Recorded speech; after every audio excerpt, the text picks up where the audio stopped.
So in the first and second session we have discussed definition of F block elements and classification of F block elements into lanthanides and actinides, and in particular we discussed what are lanthanides and what is electronic configuration of lanthanides, and then we also discussed properties of lanthanides. So we have discussed all these properties and we took actinides as a separate what topic, and we discussed what are actinoids and what is the electronic configuration of actinoids. We discussed these many things. So in this session we are going to discuss properties of actinoids. So actinides ಮತ್ತೆ electronic configuration of actinides ಬಗ್ಗೆ ನಿಮಗೆ idea ಬೇಕು ಅಂದರೆ watch lecture 1. Lecture 1 ನಲ್ಲಿ discuss ಆಗಿದೆ ಎರಡನ್ನು.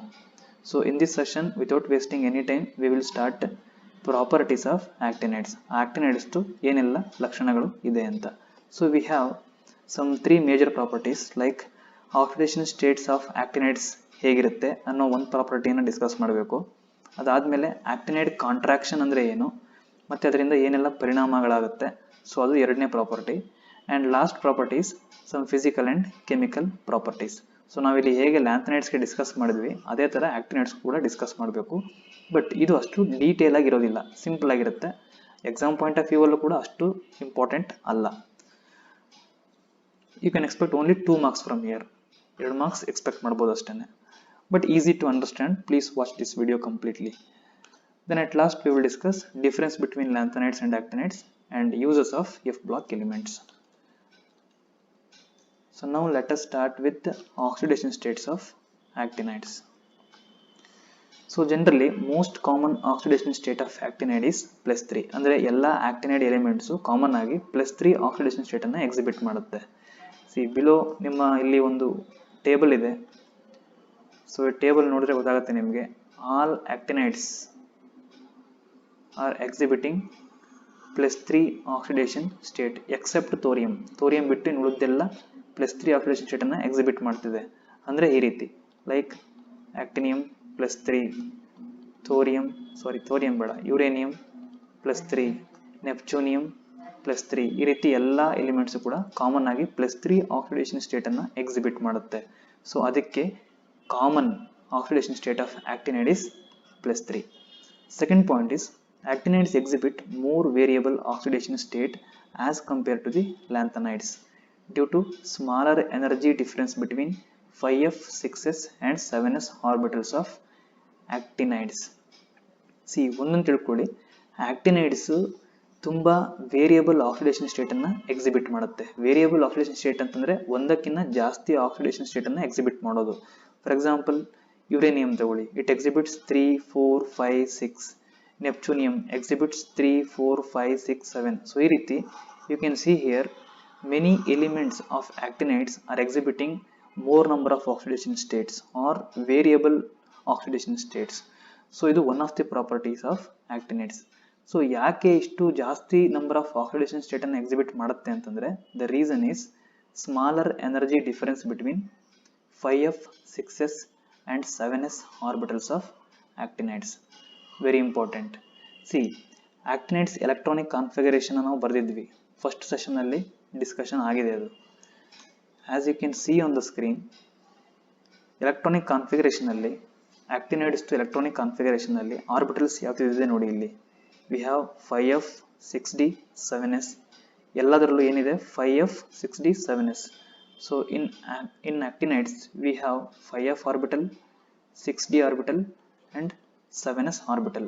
So ಅವ್ರು ಹೇಳ್ತಾ ಇದ್ದಾರೆ 5f ಆರ್ಬಿಟಲ್ದು ಎನರ್ಜಿ ಲೆವೆಲ್ಲು, 6d ಆರ್ಬಿಟಲ್ದು ಎನರ್ಜಿ ಲೆವೆಲ್ಲು, 7s ಆರ್ಬಿಟಲ್ದು ಎನರ್ಜಿ ಲೆವೆಲ್ಲು ಮಧ್ಯೆ ಇರೋ ಡಿಫ್ರೆನ್ಸ್ ಏನಿದೆ ಅಂದರೆ ಡಿಫ್ರೆನ್ಸ್ ಅಂದರೆ ಈ ಡಿಫ್ರೆನ್ಸ್ ಏನಿದೆ ಅದು ತುಂಬಾ ಕಡಿಮೆ ಇರುತ್ತೆ. ಅಂದರೆ ಎಲೆಕ್ಟ್ರಾನು ಇಲ್ಲಿಂದ ಈಸಿಯಾಗಿ ಜಂಪ್ ಆಗ್ಬೋದು, ಇಲ್ಲಿಂದ 5fಗೆ ಜಂಪ್ ಆಗ್ಬೋದು, ಅಥವಾ 6d ಇಂದ 7sಗೆ ಎಲೆಕ್ಟ್ರಾನ್ ಜಂಪ್ ಆಗ್ಬೋದು, 7s ಇಂದ 6dಗೆ ಜಂಪ್ ಆಗ್ಬೋದು.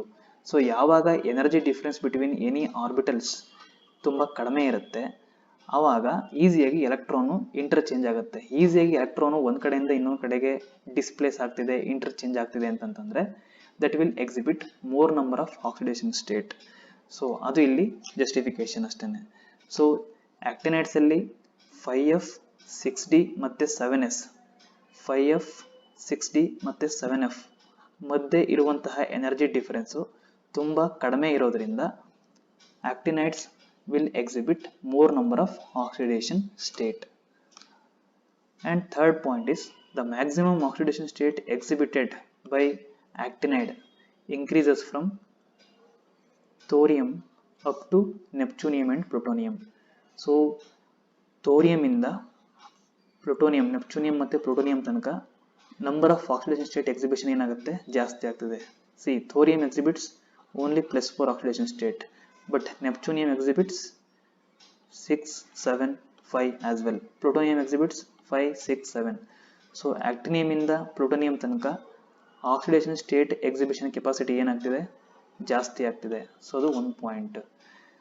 ಸೊ ಮತ್ತೆ ಪ್ಲೂಟೋನಿಯಂ ಇಂದ ಲಾರೆನ್ಷಿಯಂ ತನಕ ಆಕ್ಸಿಡೇಷನ್ ಸ್ಟೇಟ್ ಎಕ್ಸಿಬಿಷನ್ ಕೆಪಾಸಿಟಿ ಏನಾಗ್ತಿದೆ, ಡಿಕ್ರೀಸ್ ಆಗ್ತಿದೆ. So same D block elements ಅಲ್ಲೂ ಕೂಡ ಓದಿದ್ದೀವಿ, ಅದೇ ಥರ ಟ್ರೆಂಡ್ ಇಲ್ಲಿ ಫಾಲೋ ಆಗುತ್ತೆ. ಬಟ್ ಇಲ್ಲಿ ಏನು ನೆನ್ಪಿಟ್ಕೋಬೇಕು ಅಂತ ಹೇಳಿದ್ರೆ, ಆಕ್ಟಿನಿಯಂ ಇಂದ ಪ್ಲೂಟೋನಿಯಂ ತನಕ ಆಕ್ಸಿಡೇಷನ್ ಸ್ಟೇಟ್ ಕೆಪಾಸಿಟಿ ಜಾಸ್ತಿ ಆಗುತ್ತೆ, ಎಕ್ಸಿಬಿಷನ್ ಕೆಪಾಸಿಟಿ. ಪ್ಲೂಟೋನಿಯಂ ಇಂದ ಲಾರೆನ್ಷಿಯಂ ತನಕ ಆಕ್ಸಿಡೇಷನ್ ಸ್ಟೇಟ್ ಎಕ್ಸಿಬಿಷನ್ ಕೆಪಾಸಿಟಿ ಕಡಿಮೆ ಆಗುತ್ತೆ. So you can remember these 3 points. So ನಿಮಗೆ write a note on oxidation states of actinides ಅಂತ ಕ್ವಶನ್ ಕೇಳಿದಾಗ you can mention these points. Now next is second property of actinides, that is ionic size or atomic size of actinides. So same ನಾವು lanthanides ಓದಿದ್ವಿ ನೋಡಿ, that is lanthanides ಏನಾಗುತ್ತೆ, left to right lanthanum ಇಂದ lutetium ತನಕ ಹೋಗ್ತಾ ಇದ್ದಂಗೆ atomic size ಅಥವಾ ionic size ಏನಾಗುತ್ತೆ, ಡಿಕ್ರೀಸ್ ಆಗುತ್ತೆ. ಸೊ ಸೇಮ್ ಆಕ್ಟಿನೈಡ್ಸ್ ಅಲ್ಲೂ ಕೂಡ the size of actinide trivalent ions. Actinide trivalents ಅಂತಂದ್ರೆ ಆಕ್ಟಿನೈಡ್ ಮೇಲೆ +3 ಇರುತ್ತಲ್ಲ ಅದು. ಆಕ್ಟಿನೈಡ್ ಟ್ರೈವ್ಯಾಲೆಂಟ್ ಅಯಾನ್ಸ್ಗಳಿದೆಯಲ್ಲ ಅದರದ್ದು ಸೈಜ್ ರೆಗ್ಯುಲರ್ ಆಗಿ ಡಿಕ್ರೀಸ್ ಆಗುತ್ತೆ left to right with increase in the atomic number from thorium to lawrencium. So thorium ಇಂದ ಲಾರೆನ್ಷಿಯಂ ತನಕ ಅಟಾಮಿಕ್ ನಂಬರ್ ಜಾಸ್ತಿ ಆಗ್ತಾ ಇರುತ್ತೆ, ನಮ್ಗೆ ಗೊತ್ತಿದೆ ಅದು. ಯಾಕೆಂದರೆ ಪಿರಿಯಡಿಕ್ ಟೇಬಲ್ನ ನಾವು ಅರೇಂಜ್ ಮಾಡಿರೋದು ಹೇಗೆ, ಇನ್ಕ್ರೀಸಿಂಗ್ ಅಟಾಮಿಕ್ ನಂಬರಲ್ಲಿ. ಸೊ ಅಟಾಮಿಕ್ ನಂಬರ್ ಜಾಸ್ತಿ ಆಗ್ತಾ ಇದ್ದಂಗೆ ಸೈಜ್ ಏನಾಗ್ತಿದೆ, ಡಿಕ್ರೀಸ್ ಆಗ್ತಿದೆ. That is the trend of ionic size or atomic size of actinides. So ಈ ಡಿಕ್ರೀಸ್ ಇನ್ ಸೈಜ್ ಇದೆಯಲ್ಲ ಅದನ್ನು ನಾವೇನಂತ ಕರಿತೀವಿ, ಆಕ್ಟಿನೈಡ್ ಕಾಂಟ್ರಾಕ್ಷನ್ ಅಂತ ಕರಿತೀವಿ ಅಷ್ಟೇ. ಇನ್ ಕೇಸ್ ಆಫ್ ಲ್ಯಾಂಥನೈಡ್ಸ್ ಅಲ್ಲಿ we called that as lanthanide contraction. In case of actinides we call this one as actinide contraction. Then next is cause or reason for actinide contraction. So actinide contraction ಆಗೋದಕ್ಕೆ ಅಥವಾ ಈ ರೀತಿ size decrease ಆಗೋದಕ್ಕೆ ಕಾರಣ ಏನು, that is poor shielding effect of 5f electrons. Just you remember lanthanide contraction. Lanthanide contraction ಅಲ್ಲಿ ಏನು ಕಾರಣ ಇತ್ತು, poor shielding effect of 4f electrons ಇತ್ತು. ಬಟ್ ಇನ್ ಕೇಸ್ ಆಫ್ ಆಕ್ಟಿನೈಡ್ಸ್ ಅಲ್ಲಿ poor shielding effect of 5f electrons. So ನಿಮಗೆ shielding effect ಅಂದ್ರೆ ಏನು, screening effect ಅಂದ್ರೆ ಏನು, ಅದೆಲ್ಲ ಬೇಕು ಅಂದ್ರೆ ಲೆಕ್ಚರ್ 2 ನೋಡಿ, ಅಲ್ಲಿ ಕಂಪ್ಲೀಟ್ ಎಕ್ಸ್ಪ್ಲೈನ್ ಆಗಿದೆ. ಸೊ ನಿಮಗೆ ಆ ಗ್ರಿಪ್ ಇದ್ರೆ ಇದನ್ನ ಈಸಿಯಾಗಿ ಅರ್ಥ ಮಾಡ್ಕೋಬಹುದು. ಸೊ ಇಲ್ಲಿ 5f ಎಲೆಕ್ಟ್ರಾನ್ಸ್ ಯಾಕೆ ಬಂತು ಅಂತ ಹೇಳಿದ್ರೆ, see in case of actinides the f orbital involved is 5f. So 5f electrons to poor shielding effect ಇರೋದ್ರಿಂದ ಆಕ್ಟಿನೈಡ್ ಕಾಂಟ್ರಾಕ್ಷನ್ ಆಗುತ್ತೆ. Then next is general characteristics of actinides. So actinides to general characteristics, ಅವುಗಳದ್ದು simple ಲಕ್ಷಣಗಳು ಏನು. So all actinides are radio active in nature. Very important. ನಿಮಗೆ actinides ಎಲ್ಲವೂ ಕೂಡ radio active. Radioactive ಅಂದರೆ they will emit alpha rays, beta rays, gamma race. So ನಿಮಗೆ ಗೊತ್ತಿದೆ gamma rays most hazardous and dangerous to the not only human species but to all living organisms. So ಅಷ್ಟು radioactive elements ಇವು. Actinides react with most non-metals at moderate temperature. ಅಂದರೆ normal ಟೆಂಪರೇಚರಲ್ಲಿ ಆಕ್ಟಿನೈಡ್ಸ್ಗಳು non metals ಜೊತೆ ಈಸಿಯಾಗಿ ಏನಾಗುತ್ತೆ, react ಆಗುತ್ತೆ. Actinides are paramagnetic. So ಯಾಕೆ ಪ್ಯಾರಾಮ್ಯಾಗ್ನೆಟಿಕ್, ಸೊ ಮ್ಯಾಗ್ನೆಟಿಕ್ ಅಂತ ಬಂತು ಅಂತ ಹೇಳಿದ್ರೆ ರೀಸನ್ ಬರೋದು ನಮಗೆ ಒಂದೇ ಮಾತು, first that is presence of unpaired electrons. So ಯಾಕೆ ಆಕ್ಟಿನೈಡ್ಸ್ಗಳು ಮ್ಯಾಗ್ನೆಟಿಕ್ ಆಗಿರ್ತವೆ ಅಥವಾ ಪ್ಯಾರಾಮ್ಯಾಗ್ನೆಟಿಕ್ ಆಗಿರ್ತವೆ ಅಂತಂದ್ರೆ due to the presence of unpaired electrons. Actinide ions are colored. ಯಾಕೆ ಕಲರ್ಡ್ ಆಗಿರುತ್ತೆ, ಕಲರ್ಡ್ ಕೂಡ ರೀಸನ್ ಸೇಮ್ ಏನೆ, that is due to the presence of unpaired electrons. So ಅಲ್ಲೇನಾಗುತ್ತೆ ಅಂದರೆ ಎಫ್ ಎಫ್ ಟ್ರಾನ್ಸಿಷನ್ ಆಗುತ್ತೆ. ಸಿ ಡಿ ಬ್ಲಾಕ್ ಎಲಿಮೆಂಟ್ಸ್ ಅಲ್ಲಿ ನಾವು discuss ಮಾಡಿದ್ವಿ. ಡಿ ಬ್ಲಾಕ್ ಎಲಿಮೆಂಟ್ಸ್ ಯಾಕೆ ಕಲರ್ಡ್ ಅಂತ ಹೇಳಿದ್ದೆ ನಾನು ನಿಮಗೆ, due to the presence of unpaired electrons. So unpaired electrons ಇದ್ರೆ ಏನಾಗುತ್ತೆ ಅಲ್ಲಿ, ಡಿ ಬ್ಲಾಕ್ ಅಲ್ಲಿ ಡಿ ಡಿ ಟ್ರಾನ್ಸಿಷನ್ ಆಗುತ್ತೆ. ನಾನು ನಿಮಗೆ ಡಿ ಡಿ ಟ್ರಾನ್ಸಿಷನ್ ಎಕ್ಸ್ಪ್ಲೈನ್ ಮಾಡಬೇಕಾದ್ರೆ you have this thing in your notes. ಈ ರೀತಿ ಇರುತ್ತೆ ಡಿ ಆರ್ಬಿಟಲ್ಸು. ಸೊ ಇಲ್ಲಿ ಸ್ಪ್ಲಿಟ್ ಆಗುತ್ತೆ. ಸೊ ಅನ್ಪೇರ್ಡ್ ಎಲೆಕ್ಟ್ರಾನ್ಸ್ ಇರುತ್ತೆ. ಸೊ ಹೊರಗಡೆಯಿಂದ ಎನರ್ಜಿಯನ್ನು ಅಬ್ಸರ್ವ್ ಮಾಡ್ಕೊಳ್ಳುತ್ತೆ. ಈ ಅನ್ಪೇರ್ಡ್ ಎಲೆಕ್ಟ್ರಾನ್ಸು ಹೈಯರ್ ಎನರ್ಜಿಗೆ ಎಕ್ಸೈಟ್ ಆಗುತ್ತೆ, ಮತ್ತೆ ಲೋವರ್ ಎನರ್ಜಿಗೆ ವಾಪಸ್ ರಿಟರ್ನ್ ಬರಬೇಕಾದ್ರೆ ಅದನ್ನು in the form of colour ಎನರ್ಜಿಯನ್ನು ಎಮಿಟ್ ಮಾಡುತ್ತೆ ಅಂತ. ಸೊ ಇಲ್ಲಿ ನಮಗೆ ಡಿ ಆರ್ಬಿಟಲಿಂದ ಡಿ ಆರ್ಬಿಟಲ್ಗೆ ಎಲೆಕ್ಟ್ರಾನ್ ಏನಾಗ್ತಿದೆ, ಟ್ರಾನ್ಸಿಷನ್ ಆಗ್ತಿದೆ. ಸೊ ಅದಕ್ಕೆ ನಾವು ಹೇಳ್ತೀವಿ ಡಿ ಡಿ ಟ್ರಾನ್ಸಿಷನ್ ಆಗೋದ್ರಿಂದ ಡಿ ಬ್ಲಾಕ್ ಎಲಿಮೆಂಟ್ಸ್ ಅಲ್ಲಿ ಕಲರ್ ಬರುತ್ತೆ ಅಂತ. So in the same way F block ಅಲ್ಲಿ ಎಫ್ ಎಫ್ ಟ್ರಾನ್ಸಿಷನ್ ಆಗುತ್ತೆ. ಎಫ್ ಆರ್ಬಿಟಲ್ ಮತ್ತೆ ಎಫ್ ಆರ್ಬಿಟಲ್ ಮಧ್ಯೆ ಟ್ರಾನ್ಸಿಷನ್ ಆಗುತ್ತೆ. ಸೊ ಯಾಕಾಗುತ್ತೆ ಅಂದರೆ due to the presence of unpaired electrons. So since F F transition occurs we will get colour. So ಇದು 4 major important points. So once again remember this, all actinides are radio active and ಇದು important point. Then third point is important. Actinides are paramagnetic, reason is unpaired electrons. Actinides are colored in nature, reason is unpaired electrons and FF transition. Then now we have discussed 3 properties of actinides. Now we will compare lanthanides with actinides. So very simple, ನೀವು lanthanide ಬಗ್ಗೆ complete ಓದಿದ್ದೀರಾ, ಈ ಕಡೆ actinide ಬಗ್ಗೆನೂ ಓದಿದ್ದೀರಾ. So comparison takes only small amount of time. So lanthanides +3 oxidation state common ಲ್ಯಾಂಥನೈಡ್ಸ್ಗೆ, ಅದು ನಮಗೆ ಗೊತ್ತಿದೆ. ಆಕ್ಟಿನೈಡ್ಸ್ ಅಲ್ಲೂ ಕಾಮನ್ ಆಕ್ಸಿಡೇಷನ್ ಸ್ಟೇಟ್ ಎಷ್ಟು, +3. But in case of lanthanides ಅಲ್ಲಿ +3 ಆಕ್ಸಿಡೇಷನ್ ಬಿಟ್ಟರೆ ಬೇರೆ ಆಕ್ಸಿಡೇಷನ್ ಸ್ಟೇಟ್ ಯಾವುದನ್ನು ಎಕ್ಸಿಬಿಟ್ ಮಾಡುತ್ತೆ ಅಂದರೆ +2 ಮತ್ತು +4. ಇವೆರಡೇ ಆಕ್ಸಿಡೇಷನ್ ಸ್ಟೇಟ್ ಅನ್ನು ಲ್ಯಾಂಥನೈಡ್ಸ್ ಎಕ್ಸಿಬಿಟ್ ಮಾಡೋದು ಮೋಸ್ಟ್ ಕಾಮನ್ ಆಗಿ. ಬಿಸೈಡ್ಸ್ +3 ಅಂದರೆ +3 ಅನ್ನು ಬಿಟ್ಟು ಇವೆರಡನ್ನು ಎಕ್ಸಿಬಿಟ್ ಮಾಡುತ್ತೆ. But actinides can exhibit +4, +5, +6, +7. Beyond +3 ಅನ್ನು ಬಿಟ್ಟು ಇಷ್ಟು ಆಕ್ಸಿಡೇಷನ್ ಸ್ಟೇಟ್ ಅನ್ನು ಎಕ್ಸಿಬಿಟ್ ಮಾಡುತ್ತೆ. ಸೊ ನಾವು ನೋಡಿದೀವಿ ಹಿಂಗಡೆ ಸ್ಲೈಡ್ ಅಲ್ಲಿ ಟೇಬಲ್ ಅನ್ನ. See you can see here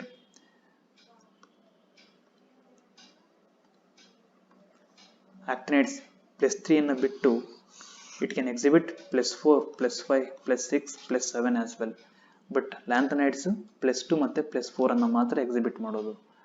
then in case of lanthanides except promethium they are all non radioactive. so promethium ಅನ್ನೋದು ಬಿಟ್ರೆ ಇನ್ನೆಲ್ಲ ನಾನ್ ರೇಡಿಯೋಆಕ್ಟಿವ್ ಅಂದ್ರೆ ರೇಡಿಯೋಆಕ್ಟಿವ್ ಅಲ್ಲ ಲ್ಯಾಂಥನೈಡ್ಸ್ ಅಲ್ಲಿ. see you can see the periodic table here. promethium is this one. promethium ಒಂದು ಮಾತ್ರ radioactive in nature, that means it will emit alpha rays, beta rays and gamma rays.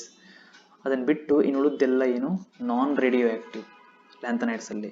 But actinides ಅಲ್ಲಿ ಎಲ್ಲವೂ ಕೂಡ radio active in nature.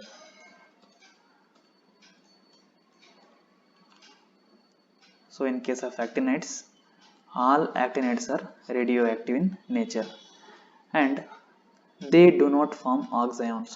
C lanthanides will not form oxyanions, not form oxyanions ಅಂತಂದ್ರೆ see here I have mentioned uranium oxyon UO+, oxo ion. so lanthanide oxo ion ಗಳು ಇರೋದಿಲ್ಲ, just ಏನು ಆಕ್ಟಿನೈಡ್ಸ್ ಗಳು ಮಾತ್ರ ಆಕ್ಸೈನ್ಸ್ ಅನ್ನು ಫಾರ್ಮ್ ಮಾಡೋದು. ಲೈಕ್ ಯುರೇನಿಯಂ ಆಕ್ಸೈನ್ ಅಥವಾ UO2+, ಇದು ಯುರೇನಿಯಂದೇ ಆಕ್ಸೈನ್. ಅಥವಾ ಪ್ಲೂಟೋನಿಯಂ PuO2 ಮೇಲೆ 2+ ಬರುತ್ತೆ, PuO2+. ಸೊ ಇವೆಲ್ಲ ಯಾವ element, actinide elements. So only actinide elements will form oxo ions. ಲ್ಯಾಂಥನೈಡ್ಸ್ಗಳು ಆಕ್ಸೋಯನ್ಸ್ ಅನ್ನು ಫಾರ್ಮ್ ಮಾಡೋದಿಲ್ಲ, ಅದೊಂದು difference. The compounds of lanthanides are less basic.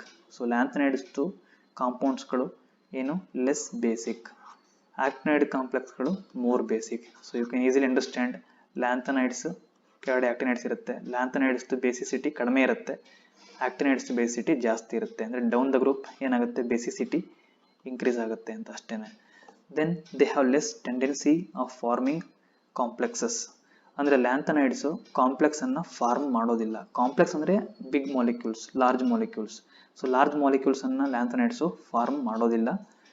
But actinides will form complex formation. Okay, actinides prefer formation of complexes. ದೊಡ್ಡ ದೊಡ್ಡ ಮಾಲಿಕ್ಯೂಲ್ಸನ್ನು form ಮಾಡೋ ability ಇರುತ್ತೆ ಆಕ್ಟಿನೈಡ್ಸ್ಗೆ ಅಂತ. So you have to remember these things. Okay, once quick revision. +3 ಅನ್ನು ಬಿಟ್ಟು lanthanides will exhibit +2 and +4. But actinides +3 ಅನ್ನು ಬಿಟ್ಟರೆ ಇನ್ನೂ ತುಂಬ ಆಕ್ಸಿಡೇಷನ್ ಸ್ಟೇಟ್ಸನ್ನು ಎಕ್ಸಿಬಿಟ್ ಮಾಡುತ್ತೆ, ಲೈಕ್ +4, +5, +6 and +7. ಮತ್ತು ಲ್ಯಾಂಥನೈಡ್ಸಲ್ಲಿ ಪ್ರೋಮೀಥಿಯಮ್ ಅನ್ನು ಬಿಟ್ಟರೆ ಇನ್ನು ಉಳಿದವೆಲ್ಲ ನಾನ್ ರೇಡಿಯೋ ಆಕ್ಟಿವ್. ಬಟ್ ಆಕ್ಟಿನೈಡ್ಸಲ್ಲಿ ಎಲ್ಲ ಎಲಿಮೆಂಟ್ಸ್ ಕೂಡ radio active. Lanthanides do not form oxyanions, but actinides will form oxyanions. ಮತ್ತು ಲ್ಯಾಂಥನೈಡ್ಸ್ದು ಕಾಂಪೌಂಡ್ಸ್ದು ಬೇಸಿಸಿಟಿ ಏನಾಗಿರುತ್ತೆ, ತುಂಬ ಕಡಿಮೆ, ಅಂದರೆ less basic. But actinides are more basic. ಮತ್ತು ಲ್ಯಾಂಥನೈಡ್ಸು ದೊಡ್ಡ ದೊಡ್ಡ ಕಾಂಪ್ಲೆಕ್ಸ್ಗಳನ್ನು ಫಾರ್ಮನ್ನು ಮಾಡೋದಿಲ್ಲ. But actinides will form complexes. Okay, big molecules. Next is similarities. ಇವಾಗ ನಾವು ಹಿಂಗಡೆ ನೋಡಿದ್ದು ಡಿಫ್ರೆನ್ಸ್, ಎರಡರದ್ದು ವ್ಯತ್ಯಾಸ ನೋಡಿದ್ವಿ. ಬಟ್ ಎರಡನ್ನೂ ಕಂಪ್ಯಾರಿಸನ್ ಹೇಗೆ ಮಾಡ್ಬೋದು, ಎರಡರಲ್ಲೂ ಏನು ಕಾಮನ್ ಇದೆ ಅಂತ ಹೇಳಿದ್ರೆ, ಲ್ಯಾಂಥನೈಡ್ಸ್ ಮತ್ತು ಆಕ್ಟಿನೈಡ್ಸ್ ಕಾಮನ್ ಆಗಿ ಎರಡೂ ಕೂಡ +3 ಆಕ್ಸಿಡೇಷನ್ ಸ್ಟೇಟನ್ನು ಎಕ್ಸಿಬಿಟ್ ಮಾಡುತ್ತೆ. ಅದು ಒಂದು ಕಾಮನ್ ಥಿಂಗ್ ಎರಡರಲ್ಲೂ. ಮತ್ತು ionic radius of elements in both the series decrease with increase in atomic number. ನಾವು ಇದನ್ನು ನೋಡಿದ್ವಿ. ಲ್ಯಾಂಥನೈಡ್ಸಲ್ಲಿ ಏನಾಗುತ್ತೆ, ಅಟಾಮಿಕ್ ರೇಡಿಯೈ ಡಿಕ್ರೀಸ್ ಆಗುತ್ತೆ, ಅಟಾಮಿಕ್ ನಂಬರ್ ಇನ್ಕ್ರೀಸ್ ಆಗ್ತಿದ್ದಂಗೆ. That is known as lanthanide contraction. ಅದೇ ಥರ ಆಕ್ಟಿನೈಡ್ಸಲ್ಲೂ ಕೂಡ ಸೇಮ್ ಟ್ರೆಂಡ್, ಅಟಾಮಿಕ್ ರೇಡಿಯೈ ಏನಾಗುತ್ತೆ, ಡಿಕ್ರೀಸ್ ಆಗುತ್ತೆ as atomic number increases. That is also known as actinide contraction. ಅದನ್ನು ಕೂಡ ನಾವು ಡಿಸ್ಕಸ್ ಮಾಡಿದ್ದೀವಿ. In both the series the f orbitals are filled gradually. So ಲ್ಯಾಂಥನೈಡ್ಸಲ್ಲಿ ಮತ್ತು ಆಕ್ಟಿನೈಡ್ಸಲ್ಲಿ f ಆರ್ಬಿಟಲ್ಸ್ನ ನಾವು ಹೇಗೆ ಫಿಲ್ ಮಾಡ್ತೀವಿ ಅಬ್ಸರ್ವ್ ಮಾಡಿದ್ದೀವಿ. F1, F2, F3 ಈ ಥರ ಆ್ಯಡ್ ಆಗ್ತಾ ಬರುತ್ತೆ ಎಲೆಕ್ಟ್ರಾನ್ ಗ್ರ್ಯಾಜುವಲ್ ಆಗಿ. ಒಂದು ಎಲಿಮೆಂಟ್ ಆದಮೇಲೆ ಒಂದು ಎಲಿಮೆಂಟ್ಗೆ ಒಂದೊಂದು ಎಲೆಕ್ಟ್ರಾನು ಗ್ರ್ಯಾಜುವಲ್ ಆಗಿ 1 by 1 ಆ್ಯಡ್ ಆಗುತ್ತೆ. ಸೊ ಅದು ಲ್ಯಾಂಥನೈಡ್ಸಲ್ಲೂ ಅದೇ ಥರ ಆಗುತ್ತೆ, ಆಕ್ಟಿನೈಡ್ಸಲ್ಲೂ ಅದೇ ಥರ ಆಗುತ್ತೆ. So these three are the common things or similarities between lanthanides and actinides.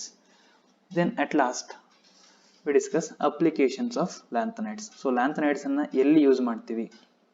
So most important exam point of view ಗೆ ಇದು very important. First point, mish metal. So generally lanthanides ಅನ್ನ ನಾವು mish metal ಮಾಡೋದಕ್ಕೆ use ಮಾಡ್ತೀವಿ. mish metal ಅಂತಂದ್ರೆ serum lanthanide element, lanthanum ಮತ್ತು iron ಇದು D block element. Okay, ಇಲ್ಲಿ ನಿಮಗೆ ಎರಡು ಲ್ಯಾಂಥನೈಡ್ಸ್ ಇದೆ, ಇಲ್ಲಿ ಸೀರಿಯಂ ಮತ್ತು ಲ್ಯಾಂಥನಮ್.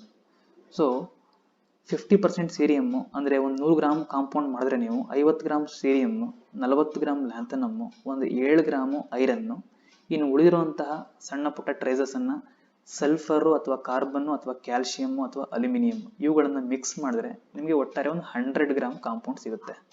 ಸೊ ಆ ಕಾಂಪೌಂಡು ಮಿಶ್ ಮೆಟಲ್ ಆಗಿರುತ್ತೆ. So in simple terms, mish metal is nothing but composition of 50% of cerium, 40% of lanthanum, 7% of iron and remaining traces of sulfur or carbon or calcium or aluminum. ಇವುಗಳನ್ನು mix ಮಾಡಿದಾಗ ಬರುವಂಥ ಮೆಟಲ್ಲೇ ಮಿಶ್ metal. ಮಿಶ್ ಮೆಟಲ್ದು ಏನು property ಅಂದರೆ ತುಂಬ strong ಇರುತ್ತೆ. ಅದಕ್ಕೆ ಸ್ಟೀಲ್ಗೆ ನಾವು ಮಿಶ್ ಮೆಟಲ್ನ ಹಾಕಿದಾಗ ಸ್ಟೀಲ್ದು ಸ್ಟ್ರೆಂತ್ ಮತ್ತು ಅದರದ್ದು ವರ್ಕೆಬಿಲಿಟಿ ಇನ್ ದ ಸೆನ್ಸ್ ಎಷ್ಟೇ ಹಾರ್ಡಾಗಿ ವರ್ಕ್ ಮಾಡಿದ್ರೂ ಹಾಳಾಗೋದಿಲ್ಲ. ಫಾರ್ ಎಕ್ಸಾಂಪಲ್ ನೀವು JCB ಆರ್ ಕ್ರೇನ್ಸ್ಗಳನ್ನು ನೋಡಿರ್ಬೋದು.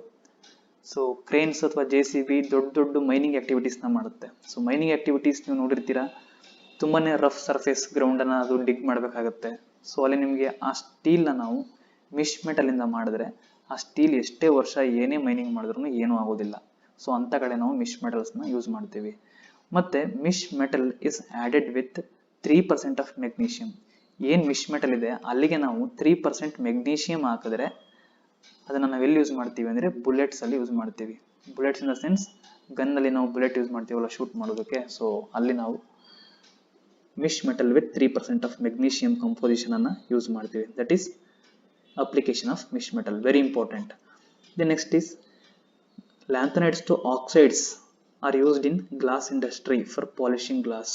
ಸೊ ನಾವು ಕೊಲ್ಲಿನೆಲ್ಲ ಯೂಸ್ ಮಾಡ್ತೀವಲ್ಲ, ಸೊ ಆ ರೀತಿ ಗ್ಲಾಸನ್ನು ಪಾಲಿಶ್ ಮಾಡೋದಕ್ಕೆ we use lanthanide oxides.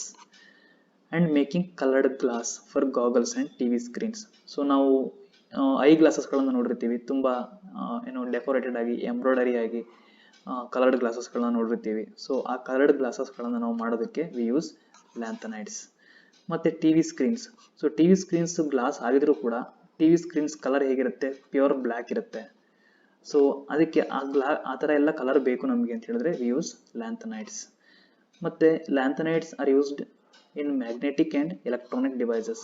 So ನಾವು ಮುಂಚೆನೇ ನೋಡಿದ್ವಿ ನಿಮಗೆ ಏನು ಲ್ಯಾಂಥನೈಡ್ಸ್ ಅಲ್ಲಿ ಅನ್ಪೇರ್ಡ್ ಎಲೆಕ್ಟ್ರಾನ್ಸ್ ಇರುತ್ತೆ. So they act as magnets ಅಥವಾ ಪ್ಯಾರಾಮ್ಯಾಗ್ನೆಟ್ಸ್. ಸೊ ಅದಕ್ಕೆ ಅವುಗಳನ್ನ ನಾವು ಮ್ಯಾಗ್ನೆಟಿಕ್ ಸಬ್ಸ್ಟೆನ್ಸ್ಗಳಲ್ಲಿ ಮತ್ತು ಎಲೆಕ್ಟ್ರಾನಿಕ್ ಡಿವೈಸಸ್ಗಳು like T V or phone or any electronic devices ಅಲ್ಲೆಲ್ಲ ನಾವು ಯೂಸ್ ಮಾಡ್ತೀವಿ. ಮತ್ತು lanthanides are also used in petroleum cracking. So petroleum cracking ಅಂದರೆ ನಿಮಗೆ ನಾವು ಕ್ರೂಡ್ ಆಯಿಲ್ನ ತೊಗೊಂಡು ಬಂದು ಹೊರಗಡೆಯಿಂದ ಪೆಟ್ರೋಲ್ ಪ್ರೊಡ್ಯೂಸ್ ಮಾಡಬೇಕು ಅಂತಂದರೆ ಆ ಕ್ರೂಡ್ ಆಯಿಲ್ನ ಬ್ರೇಕ್ ಮಾಡಬೇಕು. Actually crude oil is nothing but ತುಂಬ ಲಾರ್ಜ್ ಕೆಮಿಕಲ್ ಕಾಂಪೌಂಡ್ ಅದು. ಸೊ ಲಾರ್ಜ್ ಕೆಮಿಕಲ್ ಕಾಂಪೌಂಡನ್ನು ಸ್ಮಾಲ್ ಕೆಮಿಕಲ್ ಕಾಂಪೌಂಡ್ಸ್ ಆಗಿ ಬ್ರೇಕ್ ಮಾಡಿ ಪೆಟ್ರೋಲ್ ಆಗಿ ಕನ್ವರ್ಟ್ ಮಾಡಬೇಕು. ಸೊ ಅದನ್ನು ನಾವು ಪೆಟ್ರೋಲಿಯಂ ಕ್ರ್ಯಾಕಿಂಗ್ ಅಂತ ಕರಿತೀವಿ. ಸೊ ಈ ಲ್ಯಾಂಥನೈಡ್ಸನ್ನು ಯೂಸ್ ಮಾಡಿಕೊಂಡು ಆ ಲಾರ್ಜ್ ಮಾಲಿಕ್ಯೂಲ್ಸ್ ಆಫ್ ಕ್ರೂಡ್ ಆಯಿಲನ್ನು ಬ್ರೇಕ್ ಮಾಡ್ತೀವಿ. That is another application of lanthanides. Next is application of actinides. ಆಕ್ಟಿನೈಡ್ಸನ್ನು ಎಲ್ಲೆಲ್ಲಿ ಯೂಸ್ ಮಾಡ್ತೀವಿ? ಸೊ ನಾನು ನಿಮ್ಗೆ ಅವಾಗಲೇ ಹೇಳಿದೆ ಆಕ್ಟಿನೈಡ್ಸ್ ಎಲ್ಲ ರೇಡಿಯೋ ಆಕ್ಟಿವ್ ಎಲಿಮೆಂಟ್ಸ್ ಅಂತ. ಸೊ ಲೈಕ್ ಥೋರಿಯಂ ಆಗ್ಬೋದು, ಯುರೇನಿಯಂ ಆಗ್ಬೋದು, ಪ್ಲುಟೋನಿಯಂ ಆಗ್ಬೋದು, ಇವೆಲ್ಲ ಆಕ್ಟಿನೈಡ್ಸ್ಗಳು. ಸೊ ಇವುಗಳು ರೇಡಿಯೋ ಆಕ್ಟಿವ್ ಆಗಿರೋದ್ರಿಂದನೇ ತುಂಬಾ ಯೂಸ್ ಆಗುತ್ತೆ ಅವು. ಫಾರ್ ಎಕ್ಸಾಂಪಲ್ ಥೋರಿಯಂ ತಗೊಳ್ಳಿ. ಥೋರಿಯಮನ್ನು ನಾವು ಅಟಾಮಿಕ್ ರಿಯಾಕ್ಟರ್ಸ್ಗಳಲ್ಲಿ ಯೂಸ್ ಮಾಡ್ತೀವಿ. ಪವರ್ ಜನರೇಷನ್ಗೆ ನ್ಯೂಕ್ಲಿಯರ್ ರಿಯಾಕ್ಟರ್ ಆರ್ ಅಟಾಮಿಕ್ ರಿಯಾಕ್ಟರ್ಸ್ಗಳಲ್ಲಿ we use thorium as a fuel. ಥೋರಿಯಮನ್ನು ನಾವು ಫ್ಯೂಯಲ್ ಆಗಿ ಯೂಸ್ ಮಾಡ್ತೀವಿ. ಮತ್ತು ಕ್ಯಾನ್ಸರ್ ಟ್ರೀಟ್ಮೆಂಟ್. ಎಸ್, ಹೇಗೆ ಅಂತ ಹೇಳಿದ್ರೆ thorium radio active element. So thorium ಏನನ್ನು ಎಮಿಟ್ ಮಾಡುತ್ತೆ? It emits alpha, beta and gamma radiations. So gamma radiations ತುಂಬ ಸ್ಟ್ರಾಂಗ್ ಇರುತ್ತೆ. ಸೊ ಕ್ಯಾನ್ಸರ್ ಸೆಲ್ಸ್ ಇದ್ದರೆ ಆ ಕ್ಯಾನ್ಸರ್ ಸೆಲ್ಸನ್ನು ನಾವು ಹೇಗೆ ಶೂಟ್ ಮಾಡ್ತೀವಿ ಅಂತ ಹೇಳಿದ್ರೆ ಈ ಸ್ಟ್ರಾಂಗ್ ರೇಡಿಯೇಷನ್ಸ್ ಆಫ್ ಗಾಮಾ ಪಾರ್ಟಿಕಲ್ಸನ್ನು ಆ ಕ್ಯಾನ್ಸರ್ ಸೆಲ್ಸ್ಗೆ ಪಾಸ್ ಮಾಡ್ತೀವಿ. Cancer cells R carcinogenic cells ಇರುತ್ತೆ. ಸೊ ಆ ಸೆಲ್ಸ್ ಮೇಲೆ ಈ ಗಾಮಾ ರೇಡಿಯೇಷನ್ಸನ್ನು ಪಾಸ್ ಮಾಡಿದಾಗ ಅದು ಈ ಕ್ಯಾನ್ಸರ್ ಸೆಲ್ಸನ್ನು ಏನು ಮಾಡುತ್ತೆ? ಡೆಸ್ಟ್ರಾಯ್ ಮಾಡುತ್ತೆ. ಸೊ ಈ ರೀತಿ ನಾವು ಕ್ಯಾನ್ಸರ್ ಟ್ರೀಟ್ಮೆಂಟಲ್ಲಿ ಥೋರಿಯಮ್ದು ಗಾಮಾ ರೇಡಿಯೇಷನ್ಸನ್ನು ಯೂಸ್ ಮಾಡಿಕೊಂಡು ಕ್ಯಾನ್ಸರ್ ಟ್ರೀಟ್ಮೆಂಟನ್ನು ಮಾಡ್ತೀವಿ. ಮತ್ತು ಯುರೇನಿಯಂ, ಸೇಮ್ ಯುರೇನಿಯಮ್ ಕೂಡ ರೇಡಿಯೋ ಆಕ್ಟಿವ್ ಎಲಿಮೆಂಟ್. ಅದಕ್ಕೆ ಅದನ್ನು ನಾವು ನ್ಯೂಕ್ಲಿಯರ್ ರಿಯಾಕ್ಟರ್ಗಳಲ್ಲಿ ಫ್ಯೂಯಲ್ ಆಗಿ ಯೂಸ್ ಮಾಡ್ತೀವಿ. Next uranium used in glass industries to impart green colour. So ನಿಮಗೆ ಗ್ಲಾಸ್ಗೆ ಗ್ರೀನ್ ಕಲರ್ ಬರಬೇಕು ಅಂದರೆ we use uranium. And also used in textile industry. Textile industry ಅಂದರೆ ಕ್ಲಾತ್ ಇಂಡಸ್ಟ್ರಿ. ಅಂದರೆ ನಾವು ಯುರೇನಿಯಂ ಗ್ರೀನ್ ಕಲರ್ನ ಎಕ್ಸಿಬಿಟ್ ಮಾಡೋದ್ರಿಂದ ಅದನ್ನು ನಾವು ಡೈಸ್ ಆಗಿ ಯೂಸ್ ಮಾಡ್ತೀವಿ. ಡೈಸ್ ಅಂದರೆ ಕಲರಿಂಗ್ ಏಜೆಂಟ್. ಅಂದರೆ ಒಂದು ಬಟ್ಟೆಗೆ ಗ್ರೀನ್ ಕಲರ್ ಇಂಪಾರ್ಟ್ ಮಾಡಬೇಕು ಪರ್ಮನೆಂಟ್ ಆಗಿ ಅಂತ ಹೇಳಿದ್ರೆ ಯುರೇನಿಯಮನ್ನು ಡೈಲ್ಯೂಟ್ ಮಾಡಿ ಹಾಕಿದ್ರೆ ಆ ಕ್ಲಾತ್ ಏನಾಗುತ್ತೆ? ಗ್ರೀನ್ ಕಲರ್ ಬರುತ್ತೆ. ಮತ್ತು we also use in ceramic industry. Ceramic industry ಅಂದರೆ ನಾವು ಏನು ಮನೆಯಲ್ಲಿ ಕೈ ತೊಳೆಯೋದಕ್ಕೆ ಸಿಂಕ್ ಎಲ್ಲ ಯೂಸ್ ಮಾಡ್ತೀವಿ, ಟಾಯ್ಲೆಟ್ ಬೇಸಿನ್ಸ್ ಎಲ್ಲ ಇರುತ್ತೆ. ಸೊ ಅವೆಲ್ಲ ನಿಮಗೆ ಗ್ರೀನ್ ಕಲರ್ ಬೇಕು, ಡೆಕೋರೇಟೆಡ್ ಕಲರ್ಗಳು ಬೇಕು ಸಿಂಕ್ ಎಲ್ಲ ಅಂತ ಹೇಳಿದ್ರೆ we use ceramic. Even granites are tiles. So ಅಲ್ಲೆಲ್ಲ ನಮಗೆ ಕಲರ್ಡ್ ಸೆರಾಮಿಕ್ಸ್ ಬೇಕು, ಕಲರ್ಡ್ ಗ್ರಾನೈಟ್ಸ್ ಬೇಕು ಅಂತಂದರೆ ವಿ ಯೂಸ್ ಯುರೇನಿಯಂ. ಸೊ ಅವೆಲ್ಲ ಸೆರಾಮಿಕ್ ಇಂಡಸ್ಟ್ರಿನಲ್ಲಿ ಬರುತ್ತೆ. ಮತ್ತು ಮೆಡಿಸಿನ್ಸಲ್ಲೂ ಕೂಡ ಯೂಸ್ ಮಾಡ್ತೀವಿ. ಸೊ ಕ್ಯಾನ್ಸರ್ ಮೆಡಿಸಿನ್ಸ್ ಅಲ್ಲೆಲ್ಲ ನಾವು ಯುರೇನಿಯಮನ್ನು ಕೂಡ ಯೂಸ್ ಮಾಡ್ತೀವಿ. So these are the applications of actinides.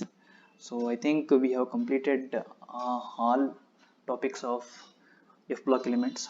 So ನಿಮ್ಗೆ ಏನಾದ್ರು ಡೌಟ್ಸ್ ಇದ್ದರೆ you can ask me. Okay, so watch 3 lectures, complete 3 lectures and take doubts on a sheet of paper. So if you have any doubts regarding anything, you can address your doubts in the class. Okay, so I think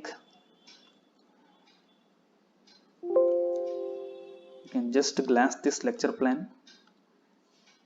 We have discussed everything: definition, classification, properties. So in this session we also discussed oxidation states, actinide contraction and its consequence, physical and chemical properties, and we also differentiated lanthanides and actinides, and we also compared lanthanides and actinides, and we also discussed uses of F block elements. Separately we have discussed the uses, isn't it? So now this is the time to wind up the session. So thank you everyone. Thank you.